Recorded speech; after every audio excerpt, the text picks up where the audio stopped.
In 1997, I robbed a bank of $5,000. It was my first offense. But because armed robbery is considered a crime of violence, I was sentenced to 60 years in prison without the possibility of probation, parole, or suspension of sentence. I missed a lot of things.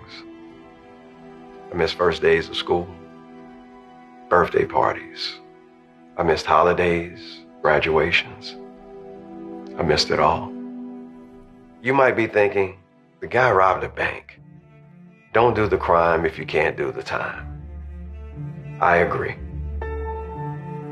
I committed a wrong. However, long, harsh, lengthy sentences do far more harm than good. The United States is the incarceration capital of the world, and Louisiana leads our nation. Here in Louisiana, there are more people serving life without parole than Arkansas, Alabama, and Texas combined. And almost 75% of those lifers are black. The good news is Louisiana Governor Bel Edwards is interested in reforming our criminal justice system. Governor Edwards signed into law a major criminal justice reform package that was aimed at reducing our prison population. But if he intends to keep his promises, he must work with the legislature to pass a new law ending life sentences without parole, even for violent offenses like mine.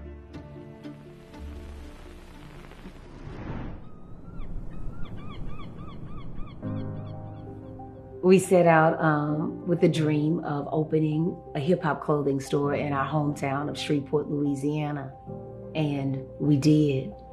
I was the happiest I had ever been in my life until our investor pulled out on us. And desperate people do desperate things. We made the worst decision of our lives, but we are more than the worst decision we have ever made. For my role in the bank robbery, I took a plea deal and served 3.5 years in prison. When you have a loved one that is incarcerated, the entire family does time. We did 21 years every day, day for day, with my husband.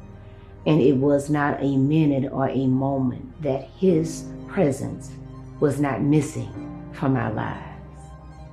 The biggest travesty was that I discovered that it wasn't just my family. Far too many people across this nation have our story. And now, for the reason we are all here, the presentation of the 2021 candidates for graduation. This weekend, I am graduating from college, and it's also the first graduation where I'll have my father home to celebrate with me. Everybody talks about the nuclear family and the importance of having mom and dad home, something we didn't have. My brothers and I turned out fine, thanks to the love of our family. But children of incarcerated parents are 6 times more likely to get arrested themselves. And after a certain point, people age and mature out of violence. For instance, if you serve 20 years without incident, the likelihood that you'll reoffend is near zero. The data and the stats are clear. Life sentences aren't helpful. In fact, they're detrimental. Sibil Fox Richardson. We love you, freedom! Woo! Yeah, baby! Love you too, man. Congratulations, boy. Thank you. Yeah, you deserve it. One step closer, man.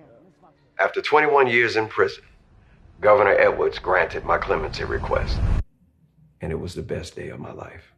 But clemency for a few individuals like me won't fix a broken system. Life without parole isn't making us any safer, and it's costing taxpayers billions of dollars. Some U.S. states are finally coming around. A bill in Vermont could make it the first state to completely ban life without parole. And California recently expanded parole opportunities for aging offenders. But Louisiana is the incarceration capital of the world. If we can end life sentences in Louisiana, we can do it anywhere. And to Governor Edwards, I implore you to work with our legislature to pass a bill that ends life without parole now. lives that I know that you will change into the future to make our world a much better place. So for that, I salute you. We can repair the criminal justice system by letting lifers live again.